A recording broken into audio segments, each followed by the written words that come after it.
அனைவருக்கும் வணக்கம். இன்றைக்கி நம்ம பார்க்க போகிறது பீவர்ஸில் ப்ரெசன்ட் டென்ஸ் எப்படி யூஸ் பண்ணி வாக்கியத்தை அமைப்பது அப்படின்னு பார்ப்போம். நான் ஏற்கனவே உங்களுக்கு சொல்லியிருக்கிறேன், ஒரு வாக்கியத்தை அமைக்கும்போது வெர்பு ரொம்ப முக்கியம்.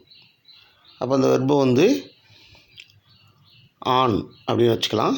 கண்டினியூஸாக வரும்போது கொலுசு போட்டிருக்கோம், ஜிங் ஜிங்னு சொல்லியிருப்பேன். அதேமாதிரி நடத்தும்போது ப்ரெசிடெண்ட் மனைவி வெளியில் போகிறாங்க அப்படின்னா துணைக்கு ஆள் போடுவோம். இப்போ ப்ரெசன்ட் டென்ஸாக இருந்தால் என்னென்ன துணைக்கு இஸ், ஆம், ஆர் அப்படின்னு நான் வீடியோவில் ஏற்கனவே சொல்லியிருக்கேன். அப்போ அந்த இஸ், ஆம், ஆர்ன்றது துணையாட்கள் அப்படின்னு நான் ஏற்கனவே உங்களுக்கு விளக்கம் கொடுத்துருக்குறேன். சரி, இப்போ ப்ரெசிடெண்ட்டும் வெளியில் போக முடியலை, அவருடைய மனைவிக்கு ஏதோ வேலை இருக்குது, அப்போ ஏதோ ஒரு காரியத்துக்கு வெளியே போக வேண்டியிருக்கு. அப்போ யாரை அனுப்புவாங்க? துணையால் தான் அனுப்பி அந்த வேலையை பார்ப்பாங்க. அது மாதிரி தான் இங்கே வெர்பு யூஸ் பண்ண முடியாதப்ப நம்ம எந்த வெர்பை யூஸ் பண்ணணும்? பி வெர்ப்ஸ், அது ஹெல்பிங் வெர்ப்ஸ்னு சொல்லுவோம். துணையாட்கள் இஸ், ஆம், ஆர், அதை யூஸ் பண்ணி நம்ம என்ன செய்யணும்? வாக்கியத்தை ஃபினிஷ் பண்ணணும். சரியா? இதுதான் இங்கே வெர்பு வரல, ஹெல்பிங் வெர்ப்ஸ் வருது. ஹெல்பிங் வெர்ப்ஸ் வச்சு என்ன செய்யணும்? நம்ம வாக்கியத்தை முடிக்கிறோம். பார்க்கலாமா? ரைட். இப்போ பாருங்கள், sentences making using be verbs in present tense. அப்போ பி வெர்ப்ஸ்னால் என்ன? நான் ஏற்கனவே நடத்தியிருக்கேன்ல. பி வெர்ப்ஸ்னால் இப்போ நம்ம பார்க்க போகிறது இஸ், ஆம், ஆர். ஏற்கனவே பஞ்ச பாண்டவர்கள் அப்படின்னு சொல்லியிருப்பேன். இஸ், ஆம், ஆர், வாஸ், வேர். அப்போ இஸ், ஆம், ஆர்ன்றது ப்ரெசன்ட் டென்ஸ்க்குரியது, வாஸ், வேர்ன்றது பாஸ்ட் டென்ஸ்க்குரியது. அப்போ நான் இப்போ நடத்த போகிறது ப்ரெசன்ட் டென்ஸை யூஸ் பண்ணுறதுனால எதை மட்டும் எடுத்துக்கிறேன்? பஞ்ச பாண்டவரில் 3 பேர் எடுத்துக்கிறேன். இஸ், ஆம், ஆர். அடுத்து ப்ரொனவுன் உங்களுக்கு தெரியும் இல்லையா? I, we, you, he, she, it, they. அதை இதில் எப்படி பயன்படுத்துறதுன்னு பார்ப்போம். இப்போ முதல் வாக்கியத்தை பாருங்கள். ஐ ஆம் அ ஸ்டூடெண்ட். இங்கே ஆம் மட்டும் தான் வந்திருக்குது, வெர்பவே காணாம். அப்போ வெர்புக்கு பதில் அங்கே யார் வேலை பார்க்குறா? துணையால் வேலை பார்க்குறாரு, ஆம். அப்போ ப்ரெசன்ட் டென்ஸு நான் ஏற்கனவே வச்சுருக்கேன், கிறுக்கின்று, ஆணின்று ப்ரெசன்ட் டென்ஸில். அப்போ நான் ஒரு மாணவன் அப்படின்னு சொல்லணும்.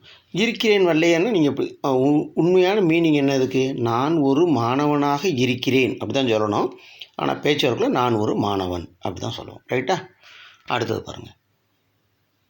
இப்போ வி ப்ளூரல், அப்போ இஸ்ஸும் போட முடியாது, ஆமும் போட முடியாது. அப்போ ஆர். We are students. அந்த ஸ்டூடெண்ட்ஸ்னு வந்துடுது. நாங்கள் மாணவர்களாக இருக்கிறோம். ஆனால் நம்ம எப்படி சொல்லணும்? நாங்கள் மாணவர்கள், அவ்வளோதான். அடுத்தது பாருங்கள். You are a student. யூக்கு இஸ்ஸாம் போட முடியாது, ஆர் தான் போடணும். You are a student. நீ ஒரு மாணவனாக இருக்கிறாய்.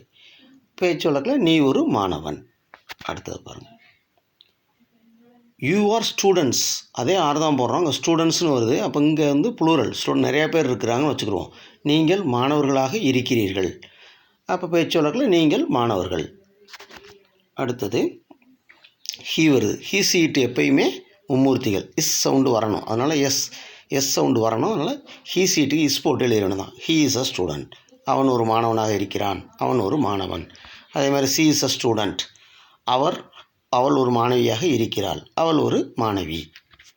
அடுத்தது பேர், ஹீ சீட்டோட தான் சேரும், நவுனு. அப்போ ஞானம் இஸ் அ ஸ்டூடெண்ட். ஞானம் ஒரு மாணவனாக இருக்கிறான், ஞானம் ஒரு மாணவன். அடுத்து Dela it is a tiger. அது ஒரு புலியாக இருக்கிறது. ஆனால் எப்படி சொல்லுவோம்? அது ஒரு புலி. அடுத்து தே யூஸ் பண்ணுறோம். தே ப்ளூரல், அதனால் தே ஆர் ஸ்டூடெண்ட்ஸ். அவர்கள் மாணவர்களாக இருக்கிறார்கள், அவர்கள் மாணவர்கள். நல்லா பாருங்கள், ப்ளூரல் வரத்தெல்லாம் ஸ்டூடெண்ட்ஸ் அப்படின்னு போட்டுருவேன், எஸ் சேர்த்துருப்பேன். ஏன்னா ப்ளூரல் இருந்தால் தான் ஒரு மாணவனை போய் தேன்னு சொல்ல முடியாது. சரிங்களா? அதுமாதிரி வீன்ற போதும் ஸ்டூடெண்ட்ஸ். அப்போ எந்த இடத்துல ப்ளூரல் யூஸ் பண்ணணும்? இஸ்ஸா மாற எதை யூஸ் பண்ணணும்? ஐக்கு ஆம் யூஸ் பண்ணுவோம். ஹீஸ், இட் மற்றும் நவுன் பெயர்களுக்கு இஸ் யூஸ் பண்ணுவோம். வி, யூ, தேக்கு ஆர் யூஸ் பண்ணுவோம். இது ஏற்கனவே நம்ம ப்ரெசன்ட் கண்டினியூஸில் யூஸ் பண்ண அதே துணையாட்கள் தான். அந்த துணையாட்களை துணையால் மட்டும் பயன்படுத்துகிறோம், மனைவியை பயன்படுத்தலை. ரைட்டா? புரியுதுங்களா? அவ்வளோ ரொம்ப சிம்பிள் இது. தேங்க்யூ.